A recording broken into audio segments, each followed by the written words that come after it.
A paz do Senhor Jesus a todos. O propósito da salvação qual é? Elementos da salvação, o lado humano da salvação, benefícios da salvação. Hoje, aqui no canal Teologia Sincera, o assunto é soteriologia. Depois da vinheta.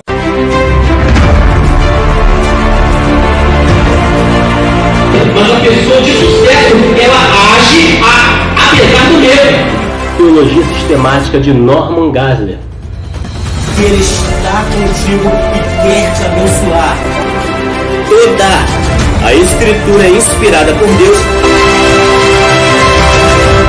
Soteriologia é uma palavra, vamos ver a definição de soteriologia. Soteriologia é uma palavra que se deriva de dois termos gregos, soteria e logos. Dois termos gregos, o primeiro é soteria, o segundo logos. Soteria significa salvação. Agora, logos significa estudo ou doutrina. Ou seja, soteriologia é então estudo ou doutrina da salvação. Mas salvação por quê? Qual é o propósito da salvação? O propósito da salvação é reaproximar a humanidade com Deus. Porque na queda de Adão, o pecado passou a todas as pessoas. Todos passaram a ser pecadores. Então o propósito da salvação é reaproximar-nos de Deus. É reaproximar a humanidade com Deus. Isaías capítulo 59, no versículo 2, diz que as vossas iniquidades fazem separação entre vós e o vosso Deus. Isaías 59, versículo 1 e versículo 2. Eis que a mão do Senhor não está encolhida para que não possa salvar, nem o seu ouvido surdo para não poder ouvir. Versículo 2, o que eu já citei, cito novamente. Mas eis que as vossas iniquidades fazem separação entre vós e o vosso Deus. Então, o propósito da salvação é reaproximar o homem com Deus. Vamos lá. Romanos capítulo 3, versículo 10, que diz que não há um justo ou um justo sequer. Romanos capítulo 5, versículo 12, que diz assim: pelo que por um homem entrou o pecado no mundo, e pelo pecado a morte. Assim também a morte passou a todos os homens, por isso que todos pecaram. Todos pecaram, então foi necessário o quê? Foi necessário o sacrifício do Senhor Jesus. Quais foram as consequências da morte e ressurreição de Cristo?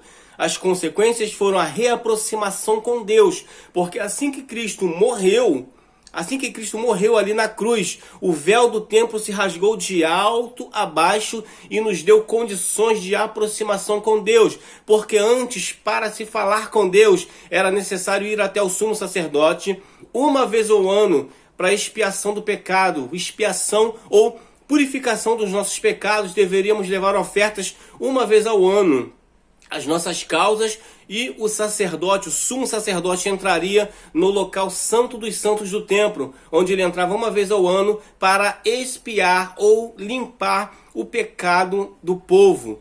Mas quando Cristo morreu, a primeira consequência foi essa: acesso direto ao Pai. Porque o véu do templo se rasgou de alto a baixo, então nós podemos ter acesso ao Pai. A primeira consequência da morte de Cristo, e automaticamente também a purificação dos pecados. 1 João capítulo 1, versículo 7 diz: se andarmos na luz como ele na luz está, temos comunhão uns com os outros, e o sangue de Jesus Cristo, seu Filho amado, nos purifica de todo pecado. Então as consequências da morte de Cristo foram a aproximação com Deus e a purificação do pecado. Existem muitas teorias da salvação. Existem teorias de que Cristo não morreu por todo. Os calvinistas, uma linha do calvinismo que afirma que Cristo não morreu por todo, mas que por todos. Mas morreu apenas por alguns, apenas pelos que se salvariam. Ele morreu apenas pelos que se salvariam, porque Deus já sabia quem ia se salvar. Como se Deus tivesse escolhido uns para a salvação e outros para a perdição. Então Cristo morreu na cruz para expiar os pecados apenas de alguns. Mas não, nós cremos de acordo com a palavra de Deus, que Cristo morreu por todos. 1 João capítulo 2, versículo 2, diz que ele é a propiciação pelos nossos pecados, e não apenas pelos nossos, mas pelos de todo o mundo. 1 Pedro capítulo 3, versículo 8, diz que o Senhor não tarda a sua promessa, porque Ele quer que todos se salvem. O Senhor quer que todos se salvem, e Ele é a propiciação, de acordo com 1 João capítulo 2, versículo 2, Ele é a propiciação pelos nossos pecados, e não apenas pelos nossos, mas também pelos de todo o mundo. Então nós cremos que Cristo morreu por todas as pessoas, por toda a humanidade. Agora vamos falar dos elementos da salvação. E deixa eu falar logo aqui que existem 3 estágios da salvação. São 3 estágios. O primeiro estágio é a justificação, quando o homem recebe o perdão dos pecados e a purificação dos pecados pelo sangue de Cristo, quando o homem confessa Jesus Cristo como seu único e suficiente salvação, ele passa pelo processo da justificação. O segundo estágio é a santificação, e o terceiro é a glorificação. O primeiro estágio de justificação é o ato jurídico, no qual Deus anula a nossa condenação. Ele apaga os seus pecados. O segundo estágio, a santificação, é progressivo. É até a vinda de Cristo, quando Deus nos liberta do poder do pecado. E a glorificação será quando o Senhor nos livrará da presença do pecado. Na santificação, o pecado está presente, mas o Senhor nos livra do poder do pecado. Na glorificação, o Senhor nos livrará da presença do pecado. Vamos lá, elementos da salvação. O primeiro elemento da salvação é o amor de Deus. João capítulo 3, versículo 16. O texto áureo da Bíblia que diz: porque Deus amou a humanidade de tal maneira que deu seu Filho unigênito para que todo aquele que nele crê não pereça, mas tenha a vida eterna. Todos nós, antes de aceitarmos a Cristo, antes de proclamarmos e anunciarmos Cristo como o único e suficiente Salvador das nossas vidas, todos nós estamos em pecado. Após nós aceitarmos Jesus, você continua sendo um pecador, mas é um pecador redimido, é um pecador que foi justificado pelo Senhor, é um pecador que não tem prazer na prática do pecado. 1 João capítulo 5, versículo 18, aquele que nasceu de Deus, ele não tem prazer na prática do pecado, antes aquele que nasceu de Deus sem pecado, o livra e o maligno não lhe toca. Aleluias, glória a Deus, bendito é o santo e poderoso nome do Senhor, pois Cristo nos resgatou, Cristo nos libertou. Aleluias, eu louvo ao Senhor pela sua vida, eu louvo ao Senhor pelo seu lar, pela sua família. Cristo nos purifica de todo pecado na justificação, esse ato jurídico dele de cancelar a condenação que nós teríamos, porque nós seríamos condenados, porque cada um de nós vai responder pelos seus próprios atos. Então Deus vem, quando nós confessamos a Jesus Cristo como o único e suficiente Salvador das nossas almas, Ele nos purifica de todo o pecado. O primeiro elemento da salvação é o amor de Deus. O amor de Deus, que é um amor incondicional. Ele não ama uma pessoa mais do que a outra. Ele não ama mais um e menos outro. Ele ama a todos de maneira semelhante, da mesma forma. Porque para Deus não existe ninguém melhor que o outro. Para Deus, todos nós somos semelhantes. Do mais purificado diante dele ao maior pecador. Todos somos semelhantes perante Deus e Ele ama todos os filhos de igual maneira. O primeiro elemento da salvação é o amor de Deus. O segundo elemento da salvação é a graça de Deus. A graça do Senhor, graça derivada do termo grego charis, que quer dizer favor sem recompensa, ou favor imerecido. O segundo elemento, após o amor de Deus, é a graça de Deus. O segundo elemento é a graça de Deus, é o favor imerecido. Nós não merecemos, mas Ele nos concede. Nós não merecemos salvação, mas Ele nos concede a salvação. Esse é o segundo elemento. O terceiro elemento da salvação é a imutabilidade de Deus, porque a palavra do Senhor diz que Deus não muda, não há sombra de variação no nosso Deus. A imutabilidade do Senhor. a imutabilidade do amor de Deus e dos planos de Deus. Deus é imutável, o amor de Deus é imutável, é inabalável, ele não muda, ele não tem variação. Hoje ele ama mais, amanhã ele ama menos. Não, o amor de Deus é imutável, os planos de Deus são imutáveis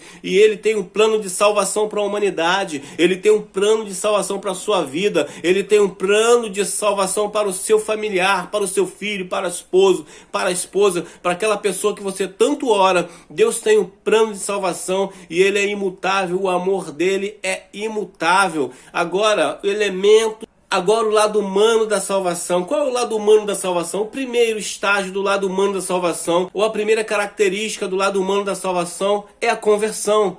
Porque o homem precisa se converter ao Senhor. O que significa converter? Se converter significa mudar de direção. Está caminhando para o mal, para a destruição, está caminhando em pecado. A martiologia é a doutrina do pecado ou estudo do pecado. Pecado se deriva da palavra grega amartio, que significa errar o alvo. Ou seja, o homem ou a mulher está caminhando na direção contrária ao Senhor, errando o alvo. Então ele precisa se converter, mudar de direção. Atos capítulo 3, versículo 19, a palavra do Senhor nos diz: arrependei-vos, pois, e convertei-vos, para que sejam apagados os vossos pecados e venham assim os dias do refrigério pela presença do Senhor. O primeiro lado humano da salvação é a conversão. O homem precisa se converter, precisa declarar que só Cristo é o salvador da alma dele. O segundo lado humano da salvação é a fé, porque sem fé é impossível agradar a Deus. Hebreus capítulo 11, versículo 6. Sem fé é impossível agradar a Deus, porque é necessário que aquele que se aproxima de Deus creia que ele existe e que é galardoador dos que o buscam. O segundo elemento humano, o segundo lado humano da salvação após a conversão é se converter e ter fé, crer que Deus existe, crer que Deus está contigo porque Ele está. Aleluias, todos os dias, a todo momento, Deus está contigo, ao seu redor. Salmos capítulo 34, versículo 7, diz que o anjo do Senhor acampa-se ao redor dos que o temem e os livra. Então, o segundo lado humano da salvação após a conversão é a fé. Efésios capítulo 2, versículo 8, diz que pela graça sois salvos por intermédio da fé. Isso não vem de vós, mas é dom de Deus. Então, na soteriologia, na doutrina, no estudo da salvação, no lado humano da salvação, após a conversão é a fé, porque você precisa crer em Deus. Agora, benefícios da salvação. O benefício da salvação é que você vai morar com Cristo. Você vai contemplar Cristo face a face, na fase da glorificação. Benefícios da salvação, justificação, porque todos pecaram, não há um justo sequer, como diz Romanos 3, versículo 10, e Romanos 5, versículo 12, que eu li aqui, que diz que pelo que, como por um homem entrou o pecado no mundo, e pelo pecado a morte, assim também a morte passou a todos os homens, por isso que todos pecaram. Aleluias! Então o primeiro benefício é a justificação que nós precisaríamos ter. Nós vivemos num país intercontinental, um país com uma pluralidade enorme aí de religiões, de agremiações religiosas, de seitas, de crença, de fé. Mas nós cremos aqui, falando em soteriologia, baseados na Bíblia Sagrada, baseados na Palavra de Deus, porque outras religiões dão as suas soluções para a salvação, falam o que acontece após a morte. Nós cremos na Bíblia Sagrada, que a salvação não depende de mim. Temos o lado humano da salvação, sim, da conversão. A conversão, a fé, o lado humano, mas não depende de nós, depende de Cristo. É Cristo que nos oferece a salvação através da graça, que é um favor imerecido mediante a nossa fé. Nós precisamos apenas crer e confessar o Senhor Jesus como o único e suficiente Salvador das nossas vidas para sermos salvos, para sermos considerados filhos de Deus. Não apenas criaturas, mas filhos do Deus Altíssimo. Efésios 2, versículo 8, mais uma vez, pela graça sois salvos, ou seja, Graça que vem da palavra grega, do termo grego charis, que quer dizer recompensa, favor sem recompensa, ou favor imerecido. Então, pela graça sois salvos. Vocês não mereciam, mas pela graça sois salvos, mediante a fé. Isso não vem de vós, mas é dom de Deus. Nós temos aí os benefícios da salvação, que nós vamos contemplar Cristo face a face. Naquele grande dia o Senhor dirá: entra para o gozo do seu Senhor, entra para o paraíso. E nós temos a justificação aqui como benefício da salvação. A justificação, a santificação e por fim o benefício da salvação será a glorificação, quando nós seremos arrebatados por Cristo e viveremos lá na glória com Ele. Aleluias! E é isso, meus irmãos e minhas irmãs. Eu fico por aqui com o assunto soteriologia. Não deixe de dar o seu like para o YouTube poder compartilhar com mais pessoas esse conteúdo. Dando o seu like, você ajuda muito o canal. Compartilhe com seus amigos, com seus familiares. E se inscreva no canal. Você que não é inscrito no canal ainda, se inscreva no canal. Muito em breve vou gravar um vídeo sobre a martirologia, sobre cristologia. Acompanhe os conteúdos aqui do canal. Toda semana tem um vídeo novo aqui para vocês, tá bom? Fiquem todos na paz do Senhor Jesus.